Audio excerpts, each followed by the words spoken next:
I am Hallie Casser-Jayne, and welcome to the Hallie Casser-Jayne Show, where along with my partner in politics, veteran White House correspondent, and Time and Newsweek alum Matthew Cooper, we slice and dice all things politics, and some days are lawmakers too. Before we get started, the Hallie Casser-Jayne Show podcast is always available at HallieCasserJayne.com and wherever you most like to listen to your podcasts. And be sure to follow me on Twitter at Hallie Show Quotes. Now, on this week's episode of the Hallie Casser-Jayne Show podcast, it is stunning. Once the beloved mayor of New York City, known as America's mayor, and the United States Attorney for the Southern District of New York, Rudy Giuliani hitched his wagon to former President Donald Trump, and now his law license has been suspended by the New York court. But that's just where we begin. Hey, let's get started. It's been a wild week in politics. Here we go. It's Hallie and Matt time. So this was an interesting week in politics. There's no shortage of those. Absolutely. I want to talk about this voting rights bill that went down on so many levels, Matt. I mean, If you ask me, I think this is the end of the Democrats winning 2022. I really do. I think this is the one that they took on the chin, and if they don't fix this, uh-oh. Why don't you explain your thinking about that? Well, I'm thinking that, let's discuss what this bill is. I mean, it's a bill to right the wrongs of what are going on in Republican states, and it was about gerrymandering. It was about, voters' rights. It was about, all these, suppression of voters' rights. And looking at it from a federal point of view, if you will, to clean up the act of the politics that's going on in these states. But the fact is, if they don't stop it, Matt, you get a lose in the states that have put these onerous, restrictions on. That's how important this is. I mean, you can talk infrastructure all you want. You can talk a lot of things. But if they're messing around with the voting system, Democrats don't stand a chance. And that's where I am on it. Yeah, well, I hear what you're saying. Yeah, I mean, these state bills that are restricting voting and changing the way votes are counted, more importantly, are really onerous. And who they're giving the power to. That's the other thing that's not talked about a lot. The states are taking power, appointed secretaries of state or election commissions, and they're giving them right back to the legislatures, which are, in the case of these bills, always Republican dominated. And so it's an effort to prevent what happened in Georgia last time, where the Republican Secretary of State said the balloting was okay and pushed it through, while the Republican politicians in the state were going bonkers. So that's what a lot of this is designed to do, as well as some things on the front end that a voter, limiting voting hours or limiting whether you can get snacks brought to you while you're standing on a long line, things like that. So these state laws are onerous. I wouldn't be entirely sure there's never going to be a voting rights bill out of Congress this year.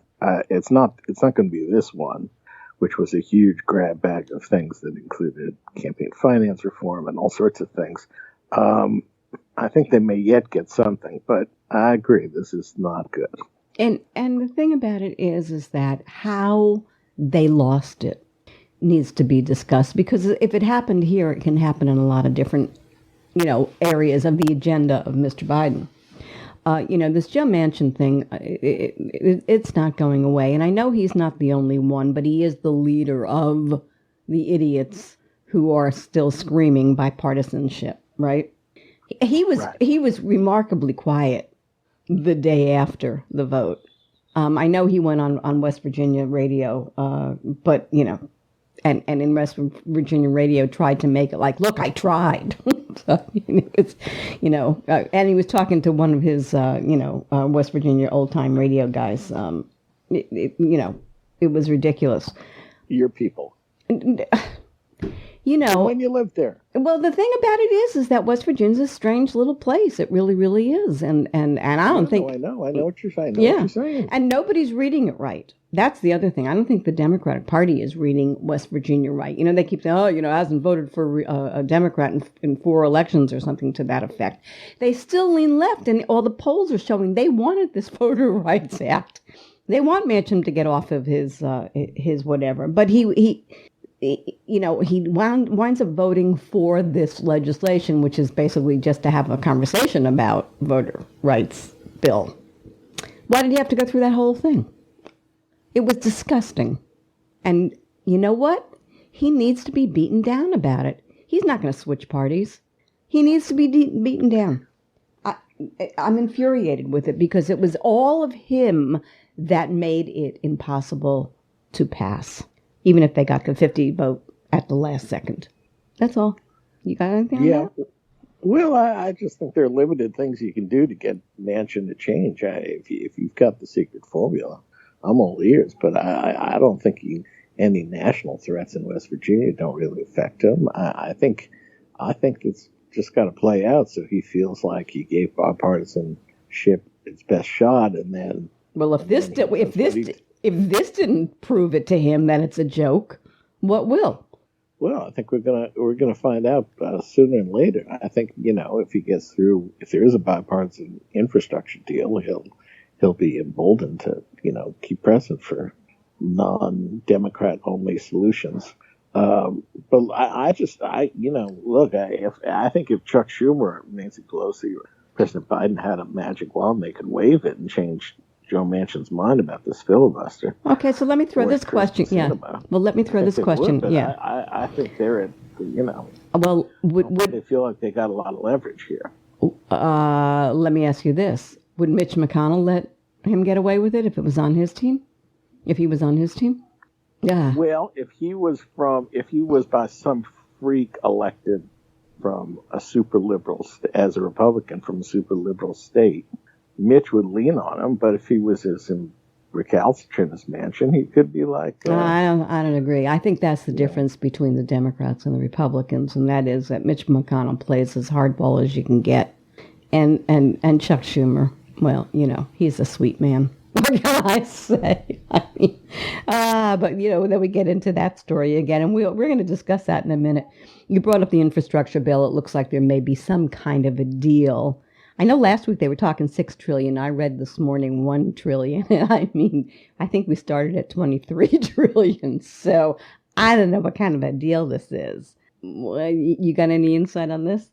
Well, I think the original Biden proposal was kind of in the 2.5 range on fiscal infrastructure, and we'll see if they can get the germ of a compromise going here. It sounded like there was some progress among a bipartisan group of senators, but you never know where that's going. I think that thing's still got to play out too. I think it's always helpful when you get a little rump group going, and that kind of helps it spread. Yeah, and it's the same group, by the way. It's the same Republicans who are always that, in the middle, vying for their power. Susan Collins. They got a few of this. They got a few real conservatives in there. It's not just Susan Collins, whatnot. But we'll see. I think the predictions that Biden was going to be LBJ and he could pass all these things and be great society, woohoo, getting a little curtailed. Yeah, I think so.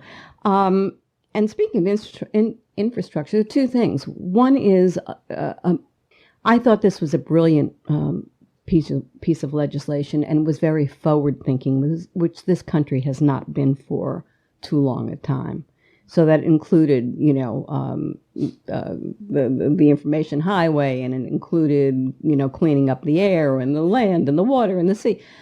And promoting new kinds of jobs, which are going to be the future, and that if they throw that out, that would make me very, very angry, and would make me very hostile even to the Democratic Party, which stands for something here that we so need to have. We need to move ahead. We're so behind so many countries. Other democratic countries. So I will be curious about that. Speaking of infrastructure, though, can I throw this in? There was a huge collapse of a... Oh, yeah, not too down South Florida, Surfside. Oh, my God. Building only built in 1981. Yeah, just the building. Well, no real cause determined yet, right? Not I'm calling this you're going to hear me say this throughout this show today. Florida-stan. Oh. Right. Where do we live in the United States of America where buildings just collapse? Trump must have built it. That's all. Sorry. I mean, that's just crazy stuff. That's just crazy stuff. We don't know. And there's some talk here that there was an explosion. I would think so, right? These things don't just fall down. But no. Here in D.C., we had a pedestrian bridge. Yeah, exactly. Yesterday. Collapse. Yeah. This is America. This is why I'm saying to you, we are so beyond there even being a discussion about infrastructure. It is a necessity. Right. And it just seems just bizarre to me that people aren't giving it the due. It doesn't sound very sexy, I guess, infrastructure. Why talk about that? Can we move to my favorite person, Nancy Pelosi? Sure. Beat the crap out of me last week over her. I didn't. I thought it was a nice discussion. I'm sorry if I offended. You don't ever offend me, darling. I love you to death. You couldn't offend me the least. I'm sorry. But you were giving me a hard time, and you're going to give me another one. No. Look. Yeah. What's Nancy done? Well, listen. A couple of things are going on. One that's not at the top of everybody's radar, which we'll discuss in a second. And the other is, she did say she wants this commission to look into January 6th. But people I've talked to say, always read what Nancy says and how she says it. It seemed like the right thing to say. I think she said it the morning after the voter's rights thing went down. So they're changing the subject, all politicians are good at that. But she didn't say that she was doing it. She said, this is what she thinks she wants to do. Right, exactly. And there's a big difference. And it's typical Nancy. Democrats have as much an investment, it seems, in keeping January 6th out of the zeitgeist as the Republicans do for different reasons. And I have no patience for her on this. I just don't. Here's another one I don't have patience with her on this. The Supreme Court ordered Trump to turn over his tax returns to Congress. He has not. Little story. He has not. He has not turned them over. He has not turned them over. He is fighting them tooth and nail. Oh, interesting. And this is not making it to the major front pages of the papers when it should. And you don't hear it. To Congress, not to New York. No, it was to both. One was he had to turn it over to New York, which he did, of course, which is why they're engaged in what they're engaged in there. But he also was told to turn it over to Congress. Now, this is interesting. So he hasn't done that. They're fighting his lawyers and Congress, and they're trying to keep it under the radar. But it's starting to trickle up. We have it here. We're discussing it. At the same time, and this is interesting, Adam Schiff last night said he wants to reintroduce, because he tried to introduce it and Nancy shelved it, the Protect Our Democracy Act. Do you remember that, when he wanted to do that after everything happened with the failure to convict on the impeachment? It requires the Department of Justice and White House to provide materials to Congress, and it clarifies the president, vice president as our public officials. I'm just reading through some of it. Right. It's no contempt of Congress thing. It's about obstruction of justice. It's about pardoning or commutation. There have to be rules about that. And he tried that right after all of this, and putting the onus on the executive branch to answer to Congress. And now he says, I am going to reintroduce that. And I think there might be a rift between he and Nancy on this, and he's going to go ahead and do it anyway. And guess what? If they're not going to have a January 6th commission, Matt, and the Justice Department is not going to hold Trump accountable for all the crap, then it seems to me that this is the smartest move there is. So what happened with Trump never happens again. And it's not a grab by Congress for power. It's reasserting the power that they gave to the executive branch. These many years they've been slowly giving away their power. What are your thoughts? Well, I agree with that. They have given a lot of power to the executive branch, and the imbalance is one of the really big issues in American life, despite who's in the White House.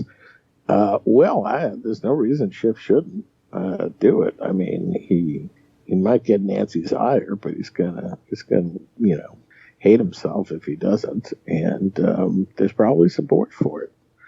Well, the President of the United States' Office of Justice Department ain't for it.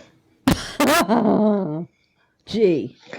So they're having trouble. They're not supporting it. Well, they're having trouble with Biden. I mean, from what I'm reading, Biden is, stay off of it.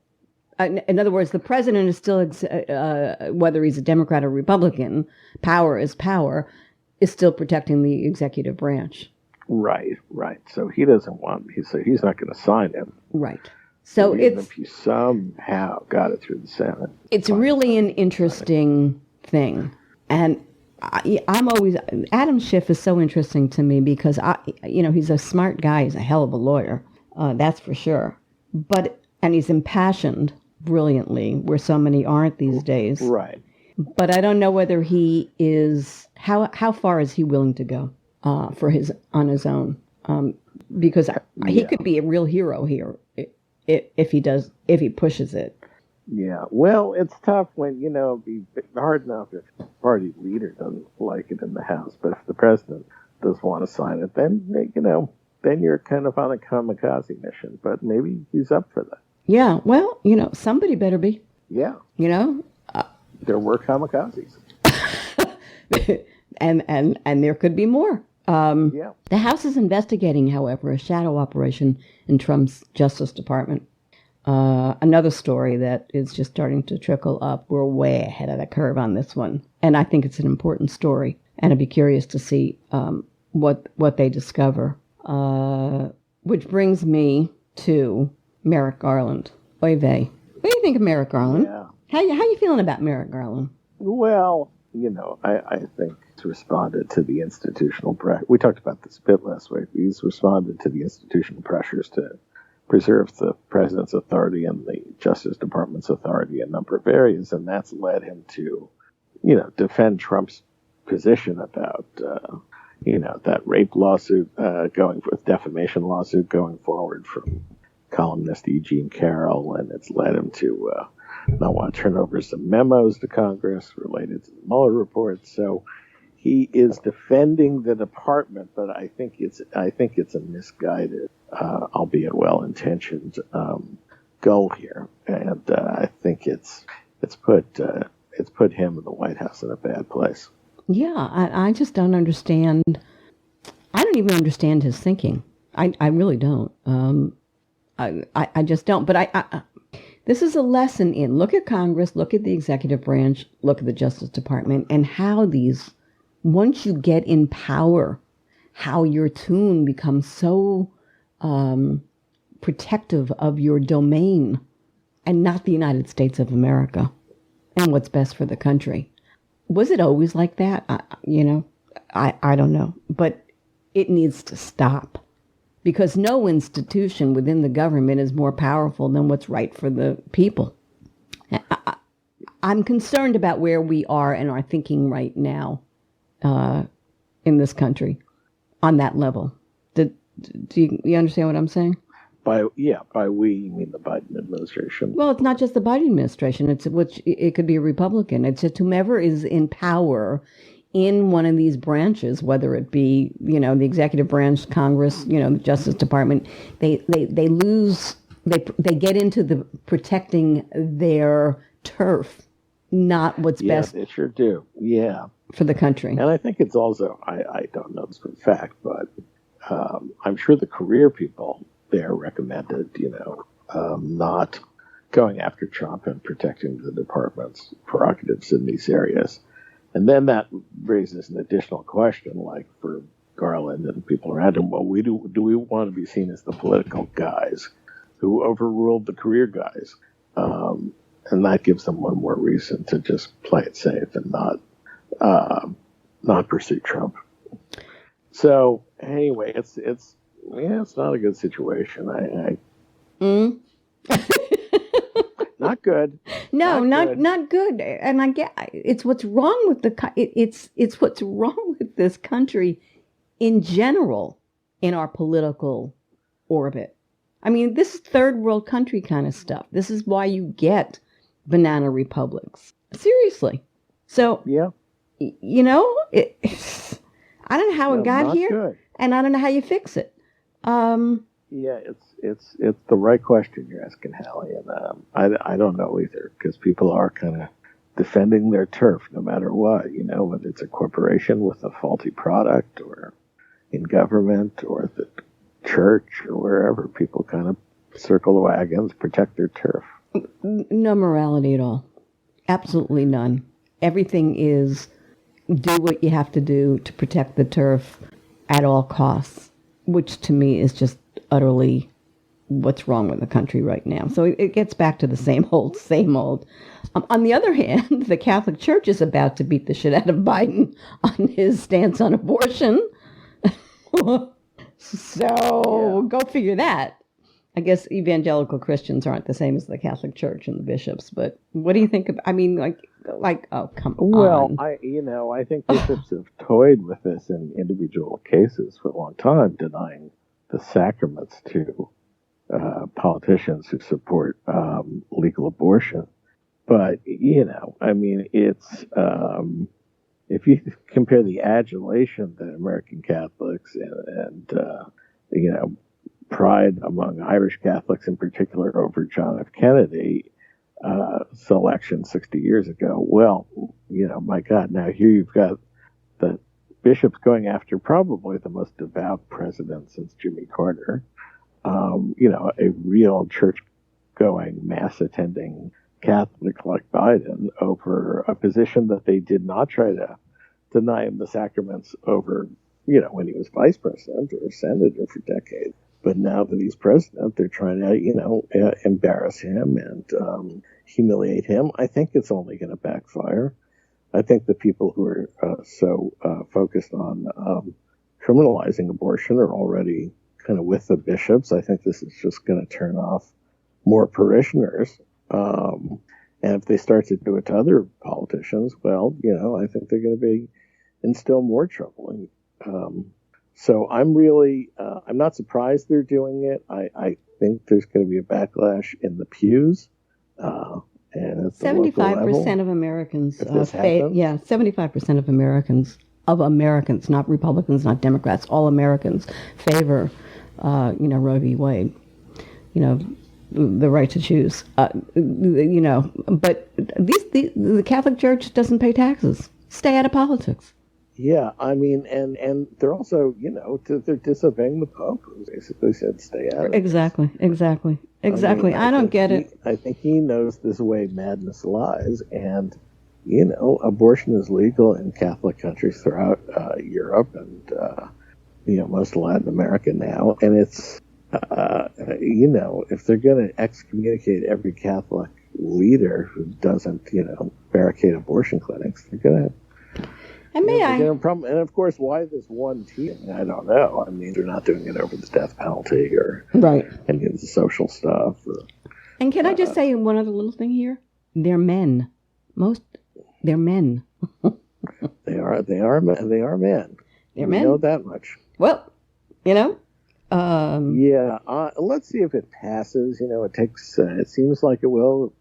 It passed by 3/4 of the bishops who voted for it, and it's going to take 2/3 to finalize it this fall. We'll see if that sticks. Sounds like it will, but I wouldn't be totally certain. Completely crazy. And, look, the president has denied the sacraments at his... when they do this, it's going to leave discretion to Joel Bishop. So it may be that they pass it, but... Don't institute it. Yeah.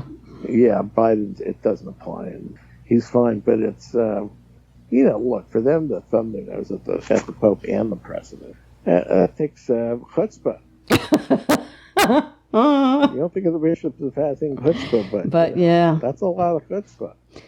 Can we talk about General Milley, who I think now may be the next candidate for President of the United States?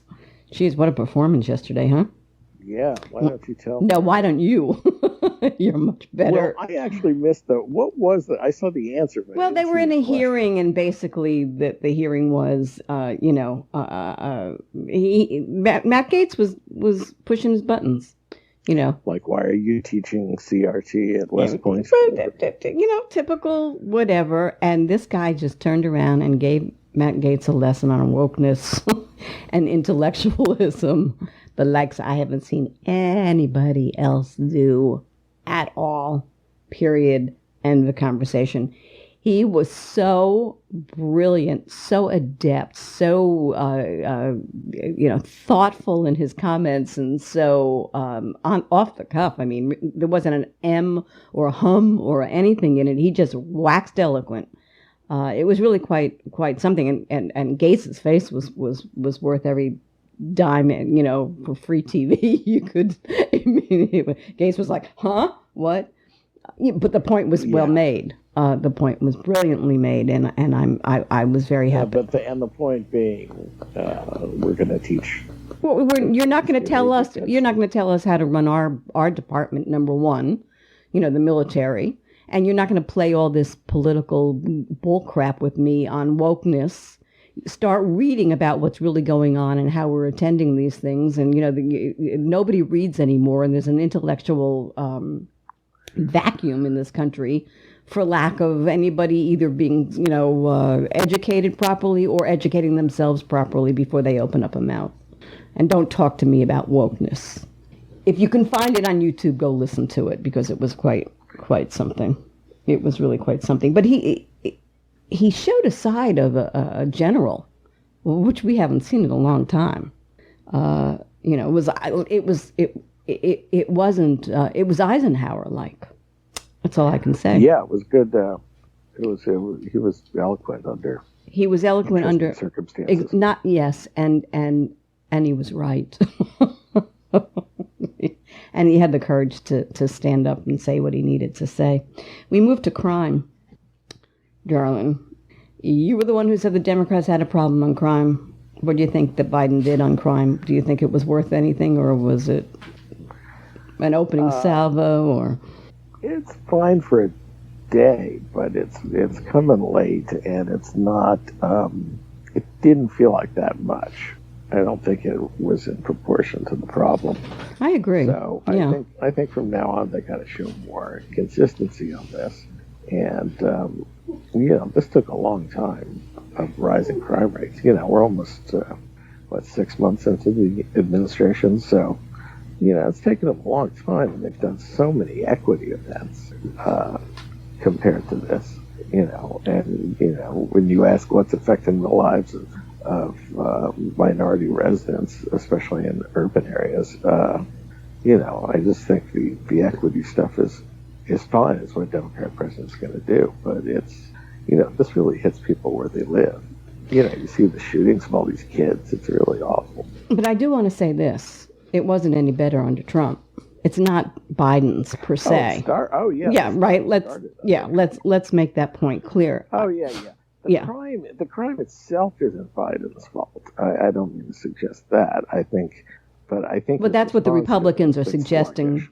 Yeah, well, that's just wrong. I mean, this spike started under Trump, and Trump had nothing to say. Well, I think that's my point. That's what I want to. I totally agree. I think that we can't let Republicans will try that. I will say, Vice President Harris did not do the crime event with Biden yesterday. Well, she's worth a conversation. Look, you can't be everywhere at one moment. She has to go to the border tomorrow and such. But, she was the Attorney General of the largest state. She's the Vice President. She's African American. There are a lot of reasons she shouldn't. Yeah, but I know why she didn't.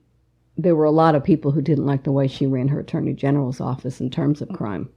And that was one of the issues that... No, I know. She's very worried about, Kamala the cop. Right. And it's been... it's not 2020 anymore. Those days are over. She wants to be president.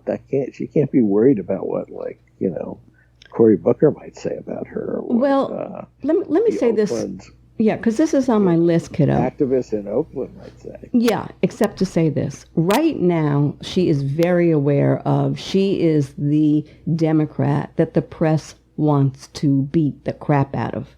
She can do no right, no matter what Totally she does. agree. Okay, A lot of it's very unfair. And Absolutely. all right, go to the border, don't go to the border. Now, you said you're going to the border, but now why did you wait so long to go to the border? I mean, personally, I think that they should have just let that border thing just go and let it ride its course and stay out of it. Now she's going to have this op, and they're going to do crazy stuff, and then Trump is going to go down there, and it's going to be a nightmare. I think it was really stupid of them to do this. It's curious.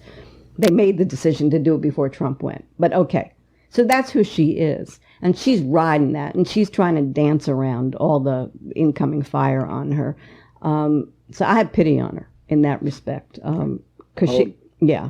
And I agree. I don't even understand why it's her they're picking on. They don't want to pick on Biden, though, so maybe they got to pick on somebody. I don't know, but... Well, I could think of 2 reasons. Oh, good.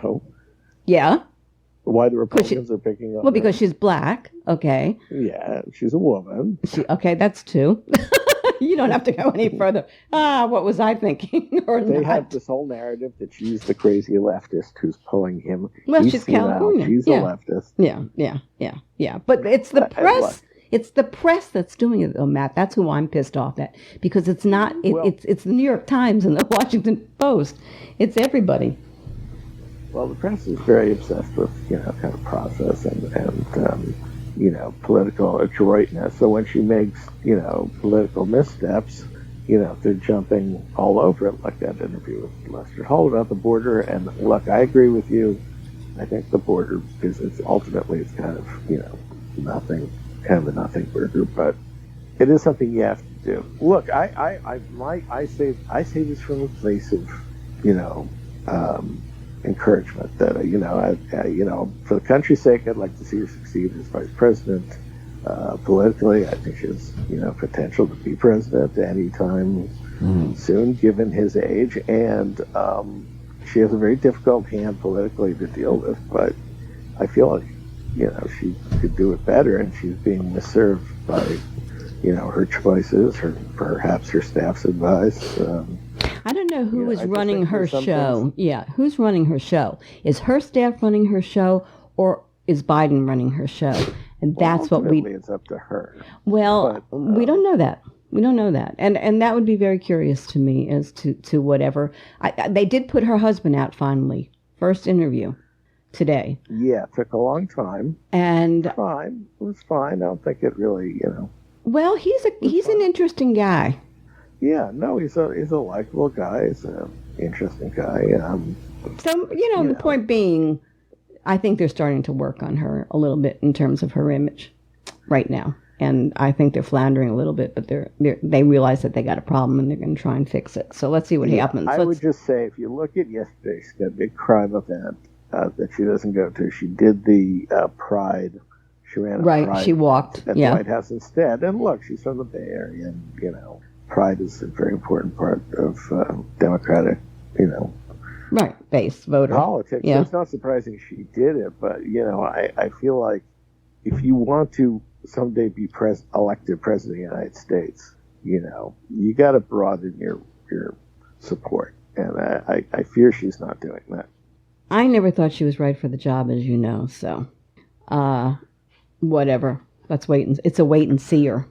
Yeah. Yeah, totally. All right. We're moving to Florida, Stan. I'm not joking. I am living in Florida, Stan. Oh, my God, Matt. Ron Mussolini. Did you see what he did this week? Did you see what he passed? I think you didn't miss it. You couldn't. Oh, my God. What, was this the ships? No. He banned... No. He signed legislation that forces students to register their beliefs with the state so that they can look into promoting intellectual diversity. That's what he did. He signed a bill, so they can go in. You have to, if you're in a state in Florida, you have to go in and you have to tell them what your political points of view are.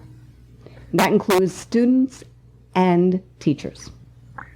And what are they supposed to do with this? They will, if they don't like what is being taught in the schools, they will withdraw funds.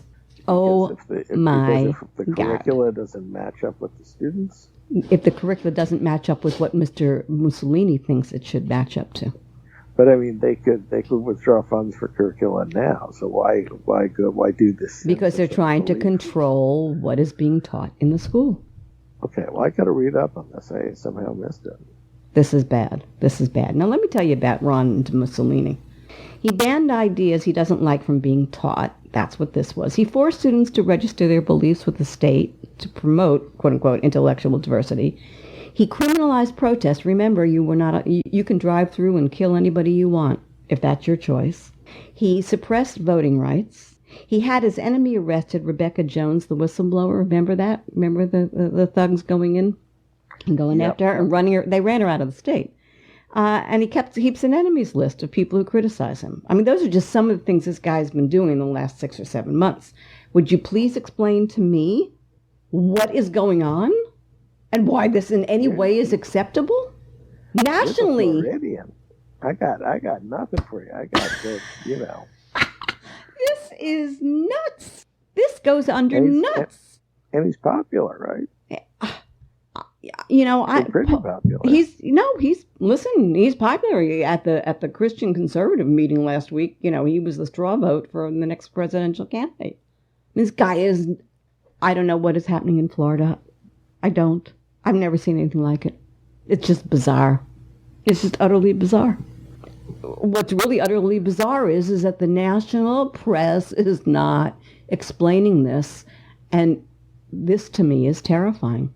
I don't know how you fix it, other than to vote him out of office, but if nobody knows about it, including one of the great reporters of all time. Enough attention. You think he's not getting enough? He's getting attention on his he's getting his attention on his Trumpian aspects, but not on the details, and that's problematic. Right. That's definitely. And the Republicans in the State House, they're all with me. Well, because there are only Republicans in the State House. The few Democrats there, are just useless. But he's not getting any pushback, really. No, right? No, none.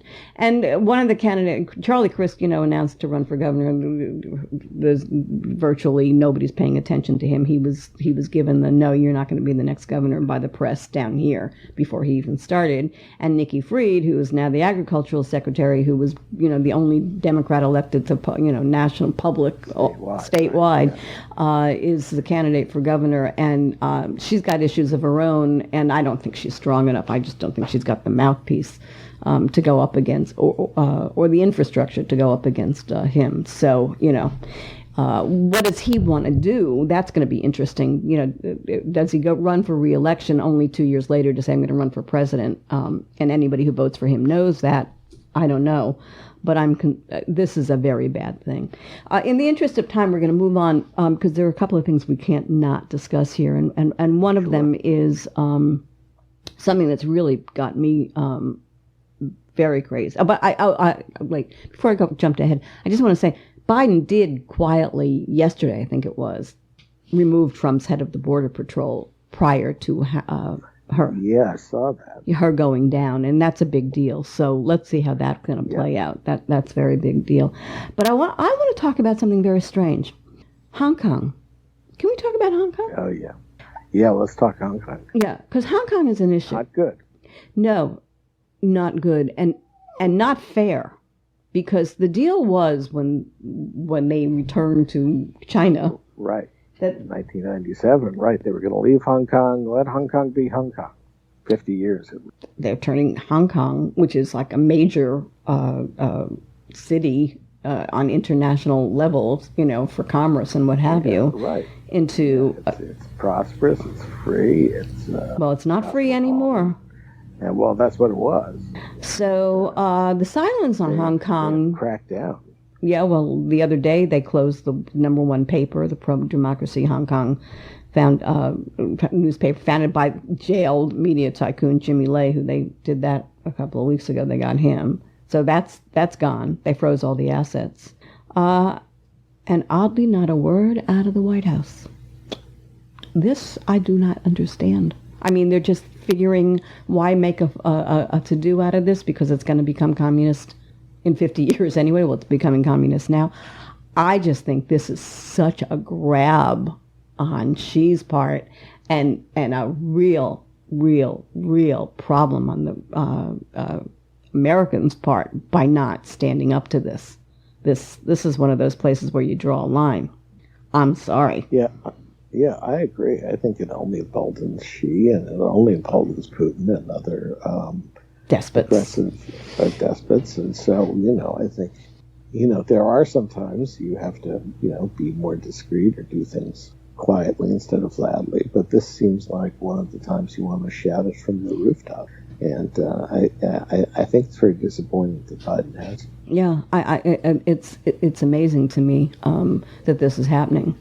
And because you don't want to give them the sense that, the big sort of cataclysmic event would be if they tried to, retake Taiwan, and you don't want to do anything that sort of makes them think that's doable. That's acceptable, right? Yeah, no, and this is strange.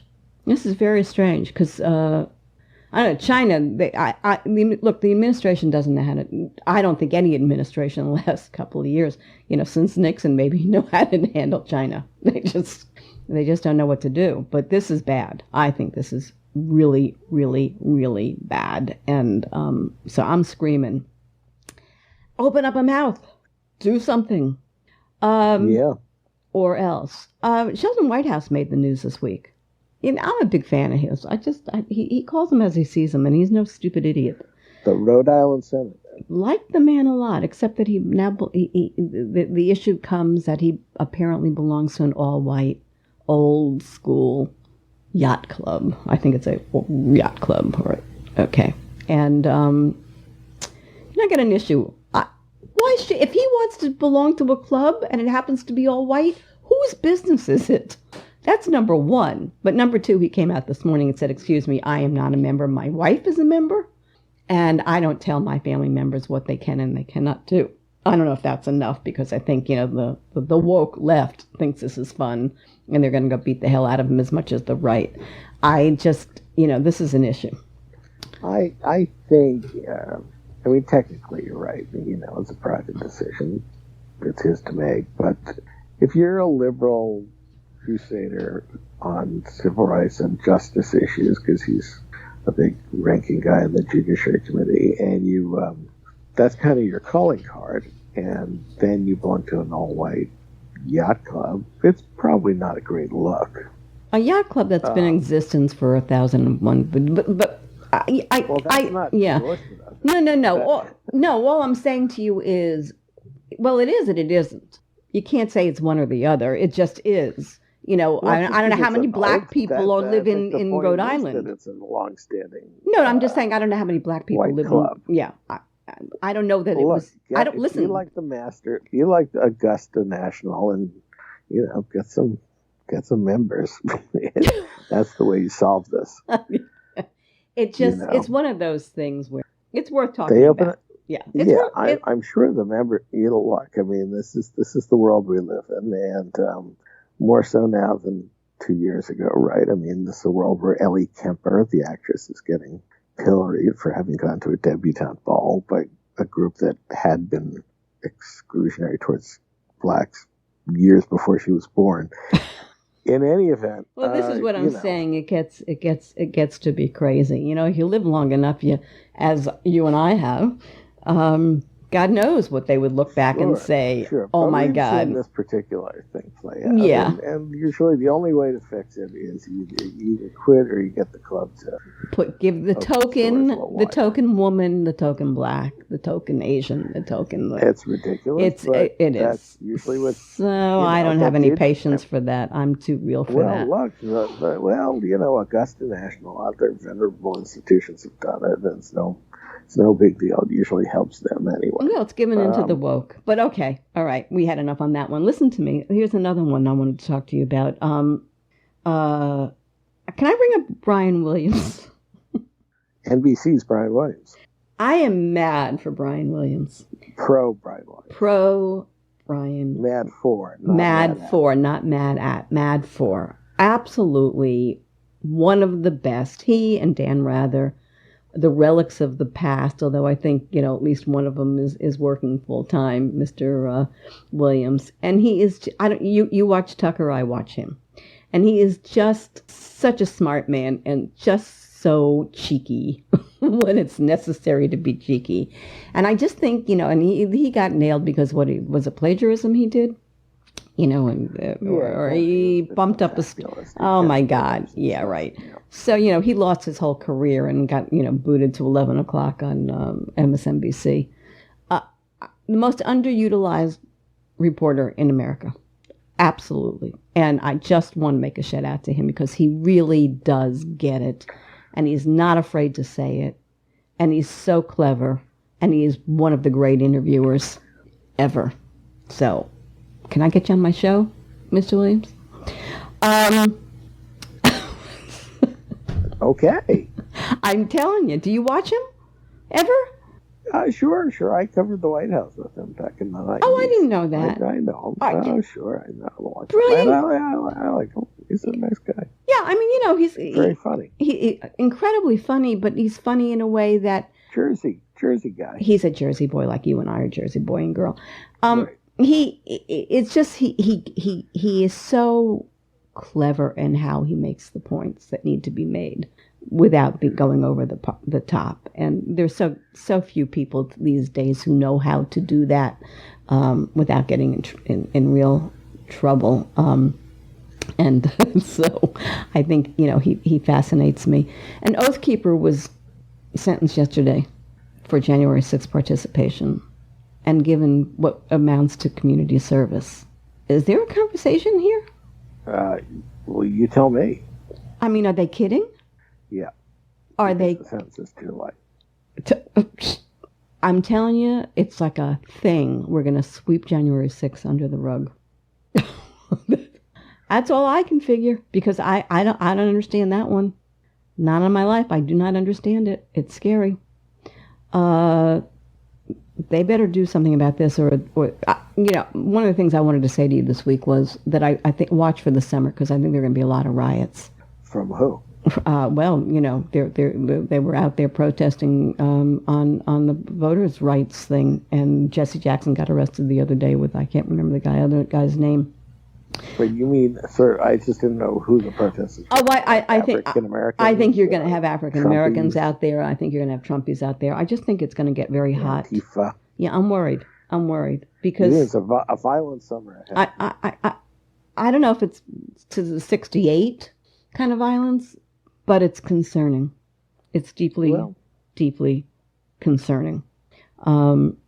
I think nothing is getting solved, Matt. And when things don't get solved, they percolate. And when they percolate, they make people crazy. And when people get crazy, shit breaks loose. Breaks loose, and that's what I'm concerned about. I hear where you're coming from. Yeah, and I say that the same thing because I think in the Democratic Party right now, what you're seeing is something that's very terrifying, and that is Biden's losing his base a little bit. Because they don't have any patience for nothing getting done, for the symbol of bipartisanship, and you're right. He's playing with fire there if he can't get something done, or if he doesn't make some huge bold speech about it to calm people down.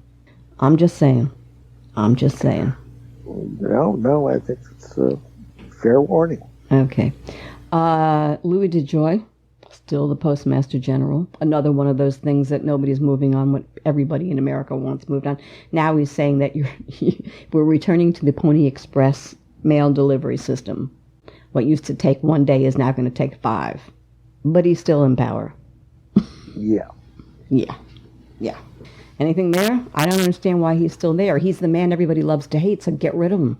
Or keep him there to beat him up. You got to get the Board of Governors got to get together. Or keep him there and beat him up, and maybe that's why he's still there. Yeah. No, he's the Trump. He's the the last really big Trump holdover. Right. I think he's fascinating. Cindy McCain, ambassador. Yeah, nice gesture, right? Yeah, but to a weird thing. What the food thing UN at the food program? Yeah. Well, yeah, you get different choices to make when you do those kind of things. Do you do something sending a Pamela Harriman to France? Or is it like sending do you give them like an embassy with no oomph, like Bahamas? No offense to the Bahamas, a smaller Caribbean nation. Or if you send them something like this, and an agency, it's almost like an NGO. So I don't know. It doesn't seem like a crazy choice. Yeah, it just didn't seem very sexy, and I thought she deserved sexier in terms of appointments. Don't you go to Rome? I think it's in Rome, right? I don't know, to be honest with you. I thought it was in New York. It's in Rome. So maybe it's in Rome. All right, so maybe that's not so bad. I think it's like one of those ones that are either in Rome or... All right, I'd take that. If it's Rome... So it's a good gig. All right, I'd take that. And you get to live in Rome, you're an ambassador, and, that's pretty fun. Okay, that's fun. Any of the Supreme Court decisions before we go that you wanted to make mention of that came up last week? Well, I think I like the free speech one with the kid, with the teenagers. Right, you can swear and carry on. That's good. Yeah. They're very narrow decisions. They're not doing big, bold, groundbreaking ones. They're keeping them narrow for now. Right. We end on Britney Spears because why shouldn't we? Absolutely. Well, yeah. I mean, this drama with her conservatorship, it does seem like it's gone on so long. It's pathetic. It's so sad. 13 years. I just can't imagine anyone being in that kind of situation unless they were completely, catatonic or something. That she let it go on, but clearly not. No, absolutely not. It's a sad story, but you know what? Sad. Can we? Well, maybe we shouldn't end on that then. Is there something positive you want to say? Well, this court free speech case, I think it was great. I mean, it's like a kid gets on Facebook and complains about getting bumped from the cheerleading squad and gets mad, and the school in their huffiness says you're suspended. And you know what? She takes it all the way to the Supreme Court and she wins. I think it's kind of a great I like story. that a kid wins. The kid wins. The kid wins. The kid wins. Okay, so we're talking, you and I wax eloquent against Nancy Pelosi. I just comes across my computer that Miss Pelosi has made a decision, and she is going to create a new committee to investigate what she said are many questions about the events leading up to January 6th and the federal response to that day. She said this, Matt, she said, "This morning with great solemnity and sadness, I'm announcing the House will be establishing a select committee on the January 6th insurrection." She hasn't yet appointed someone to head the commission. So do you think this is serious? What do you compare this to Benghazi Commission? What do you think? What are your first thoughts? Well, I think it's the right move. I think it's about what she's got the power to do. I'd be curious who would actually head it. There have been a history of select committees having a lot of power in Congress. Harry Truman ran a select committee investigating war profiteering that helped him become vice president, later president. There was the Iran-Contra committee, select committees about the mob in the 50s. So there's a long history of creating a special committee. Now, some of them have been, ridiculous, like the Benghazi. Hopefully this one will inform. Listen, it'll be interesting to see who she has run it. Yeah, for sure. And how long do these things take to come to answers? Yeah, they could take a while. Years? Take a while. No, but a year. And, of course, a lot of it depends on who the Republicans stick on the committee. Because if they just put, the nut jobs, like, Jordan, and, what's her, anybody, they put crazy people on them, it's just kind of a circus. Did she say it's bipartisan? I don't know. You can't. Well, that's a good question. I don't think it's possible to create one party again. But the Dems would be in control, though, so they would have some opportunity to curtail the wackadoodles. Yeah, they could control the subpoena, like in any, and who gets called as witnesses and stuff. But if you have nut jobs who were, the Stefanik's and the loudmouths into it, yeah. But I think they've got something here, and I'm so glad that they did it because, I was really concerned about this, and I thought to let this one go and not follow through on it would be really catastrophic, particularly if the Justice Department's not going to do anything of real merit. Not merit. Right. So, yeah. No, I get her. I get you on that one. You got it. So I think it's a good thing. But to me, the biggest story, I think this is earth-shattering on multiple levels, is a New York court has suspended the law license of former New York City Mayor Rudy Giuliani, citing in part his work as counsel to former President Donald Trump. The appellate division of the New York Supreme Court said Thursday it was immediately suspending Giuliani's license, although it is an interim suspension, so he will have an opportunity for reinstatement. However, there is uncontroverted, this is a quote, evidence that respondent communicated demonstrably false and misleading statements to courts, lawmakers, and the public at large in his capacity as lawyer for former President Trump and the Trump campaign in connection with Trump's failed efforts to re-election. The appellate division wrote, and we find that there is evidence of, Matt, listen to this, continuing misconduct.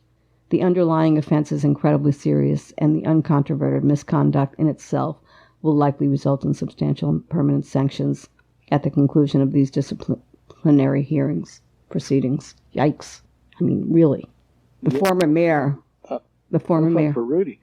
Well, interesting. I guess part of his defense is he tries to keep his position, keep his license, is to say, look, I was only serving my crazy client. I was providing zealous defense for a lunatic. I don't think that works. You think that works? Probably doesn't work. No. I don't know what's going to work. I'm kind of amazed that the judiciary stepped in and did this. Often this goes to the Bar Association.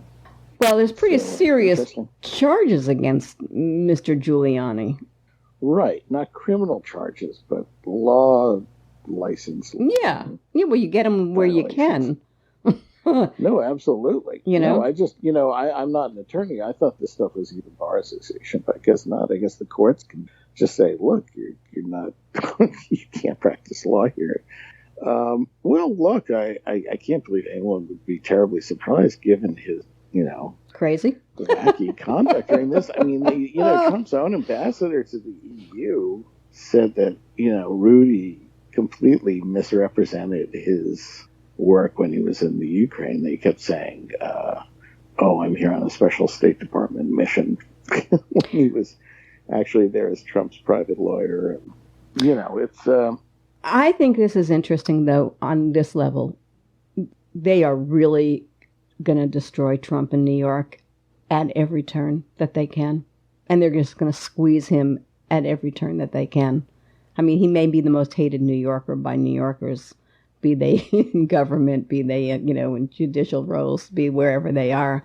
I mean, this is a huge statement. And this is the former mayor of New York, the beloved, once beloved. Former U.S. attorney. Oh my God, it is unbelievable. Do you agree with me on that this is just part of the larger strategy in New York to nail Trump and his administration and everybody connected that they can? I do agree with that. I think they're pretty serious about it.